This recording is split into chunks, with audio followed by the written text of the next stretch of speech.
అన్ని చోట్ల షోల ప్లానింగ్ విషయంలో అంచనాలను అందుకోలేకపోయినా రెబల్ స్టార్ ప్రభాస్ నటించిన రాజసాబ్ మూవీ మేకర్స్ చేసిన తప్పుల వలన అన్ని చోట్ల ప్రీమియర్స్ తో పెద్దగా ఇంపాక్ట్ ను చూపించలేదు.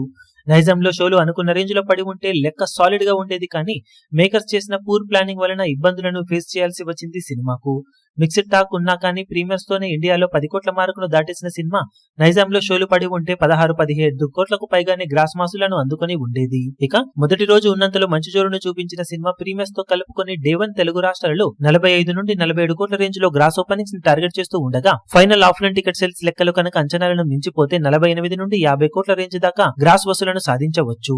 ఇక కర్ణాటక, రెస్ట్ ఆఫ్ ఇండియాలలో 8 నుండి 9 కోట్ల రేంజ్ లో గ్రాస్ మార్కును అందుకునే అవకాశం ఉండగా, హిందీలో 6 నుండి 7 కోట్ల రేంజ్ లో గ్రాస్ ను అటు ఇటుగా సినిమా సాధించే ఛాన్సెస్ ఉన్నాయి. దాంతో ఇండియాలో మొదటి రోజు సినిమా 56 కోట్ల నుండి 60 కోట్ల మధ్యలో గ్రాస్ వసూలను టార్గెట్ చేస్తుందని చెప్పవచ్చు. ఇక ఓవర్సీస్ లో $2.5 మిలియన్ కి పైగానే వసూలను అందుకునే అవకాశం ఉన్న నేపథ్యంలో వరల్డ్ వైడ్ గా బాక్సాఫీస్ దగ్గర సినిమా 85 కోట్లకు అటు ఇటుగా గ్రాస్ ను మొదటి రోజు టార్గెట్ చేస్తుందని చెప్పవచ్చు.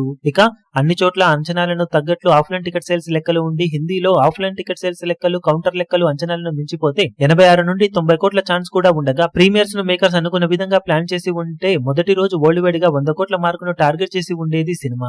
ఇప్పుడు అది జరగాలి అంటే అన్ని చోట్ల ఫైనల్ ఆఫ్లైన్ టికెట్ సేల్స్ లెక్కలు అంచనాలను ఓ రేంజ్ లో మించిపోవాల్సిన అవసరం ఎంతైనా ఉంటుంది. మరి బాక్సాఫీస్ దగ్గర సినిమా మొదటి రోజు ఓవరాల్ గా ఈ అంచనాలను ఎంతవరకు మించిపోయే వసూలను సాధించగలుగుతుందో చూడాలి. ఫస్ట్ డే అఫీషియల్ కలెక్షన్ల వివరాలు వచ్చిన తర్వాత ఏరియాల వారి రిపోర్ట్స్ ను అప్డేట్ చేస్తాం.